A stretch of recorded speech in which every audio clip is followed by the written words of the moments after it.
Hello again, and I'm sorry that my last segment of Martisa's life got kind of cut short. But if it's all the same to you, I'd like to move forward with the discussion that I left off with there. See, when it came to my father, he was amazing. And through my life, I've met a lot of other people, or actually, I should say, just a couple other people that could fill his void. Unfortunately, one of them passed away in a fire back at the beginning of 2014. At this point, I had fought to keep my two youngest children safe.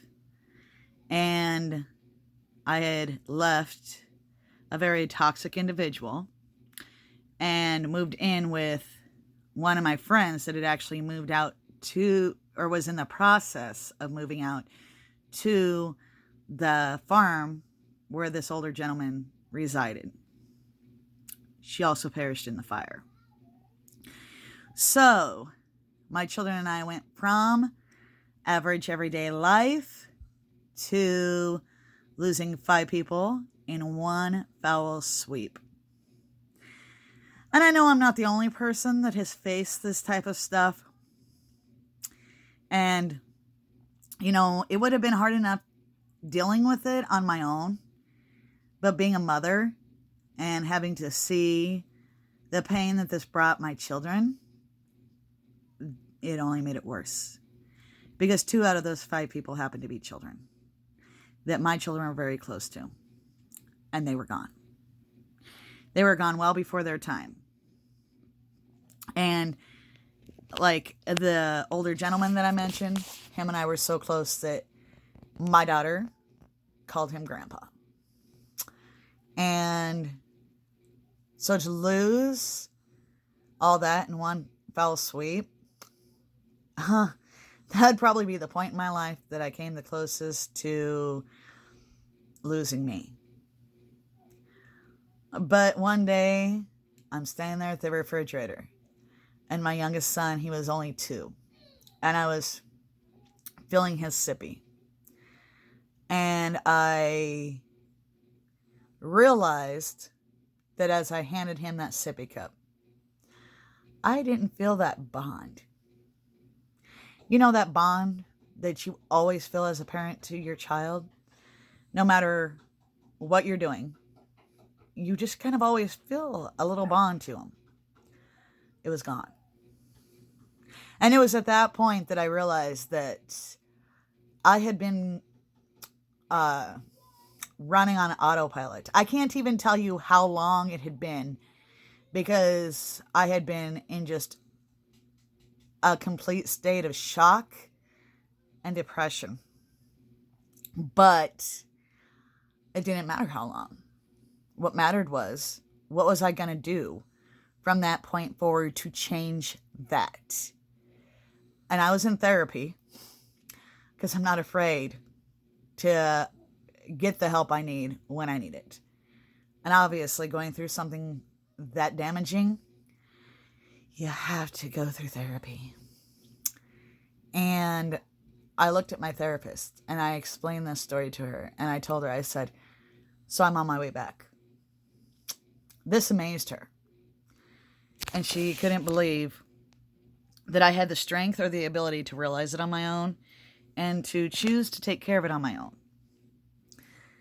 And I really, really have to put tribute out there for the strong men and women that helped to shape me into who I am today.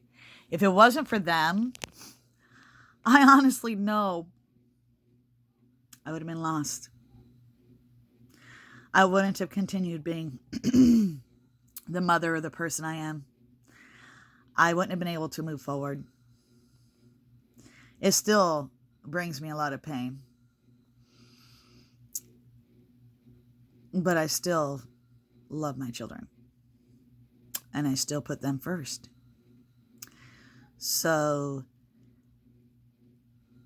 if anybody out there is struggling, no matter what the struggle, please reach out. I'm here. I will be more than happy to speak with you, whether it be via video cam, webcam, whatever. I'm here. I will help support you. We all need our supports. And you might not know me, but to me that doesn't matter. A few years back, quite a few years ago, I made a new friend. I knew her for 2 weeks. She found out she had cancer. I sat down with her, knowing her only 2 weeks. And I looked at her and I told her, I said, here's what I have to offer you. I said, I'm not going to cry for you. I said, you have enough people doing that. She was a mother of 4 little boys at this point. And I said, you know, you have enough people crying for you. What I will do is cry with you, if that's what you need. I'll be your shoulder to cry on and I'll join you. If you need me to be your rock, you want me to go in and you want me to sit down in front of that computer and research to find out what all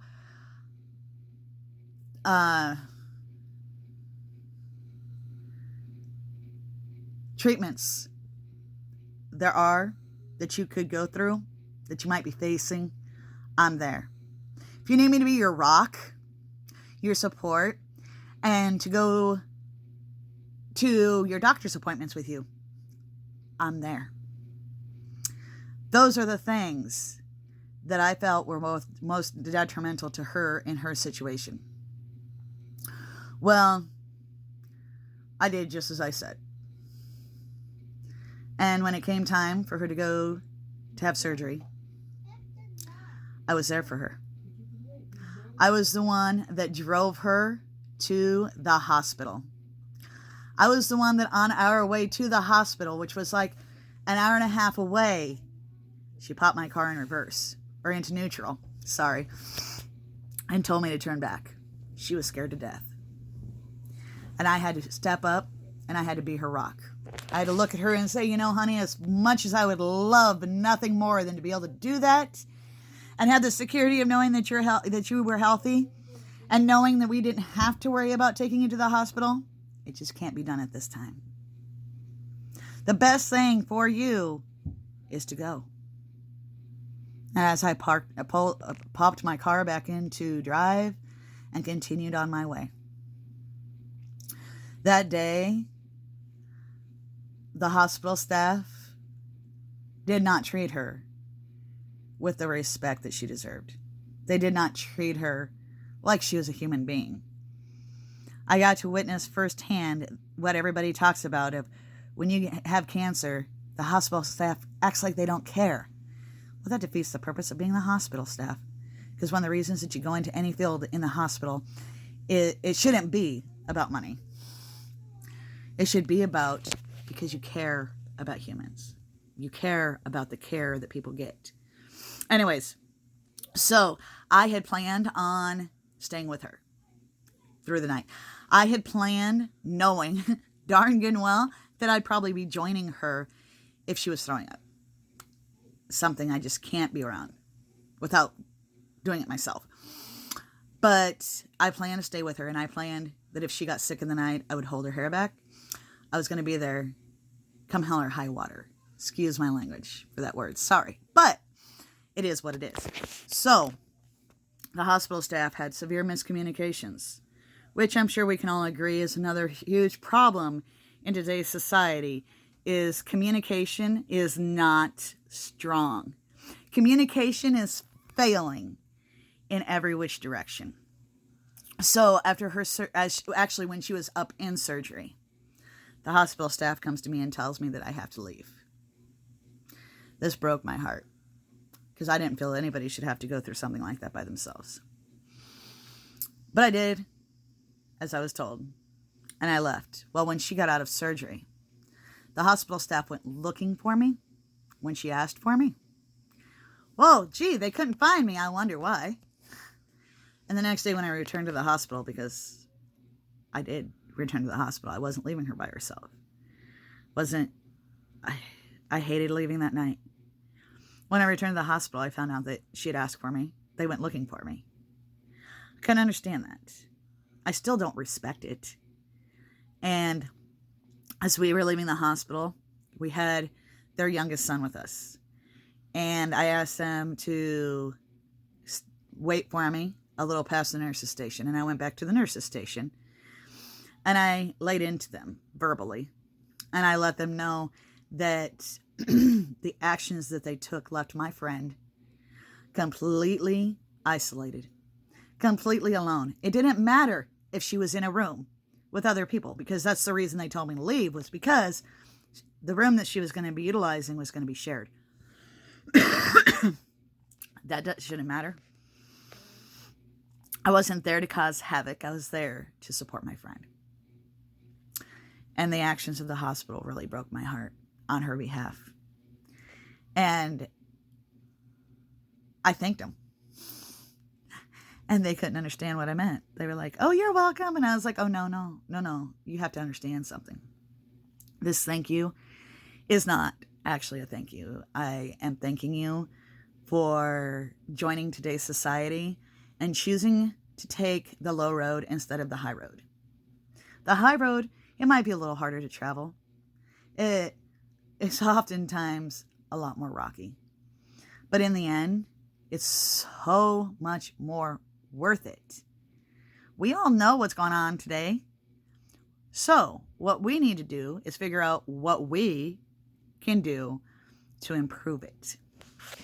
And having lack of communication or showing lack of human kindness does not help.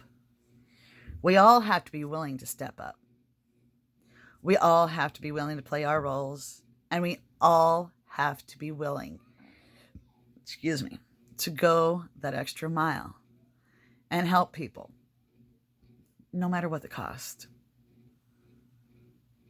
I mean, if the people are willing to help themselves.